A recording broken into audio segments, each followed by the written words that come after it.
Oxirgi vaqtlarda davlat xaridlari, tender degan gaplarni juda ham ko'p eshityapmiz. Bu o'zi nima? Hozir sizga tushuntirib beraman. Davlat xaridlari bu davlatning o'ziga kerak bo'lgan tovar va xizmatlarni tadbirkorlardan sotib olishi.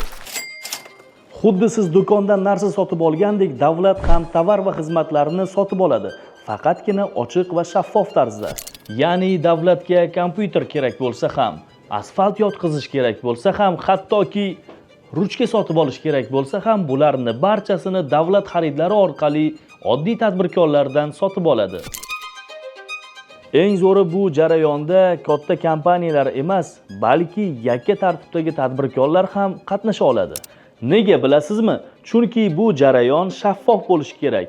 Har qanday tadbirkor ishtirok etishi mumkin bo'lsa, raqobat oshadi, narx tushadi, sifat esa ko'tariladi.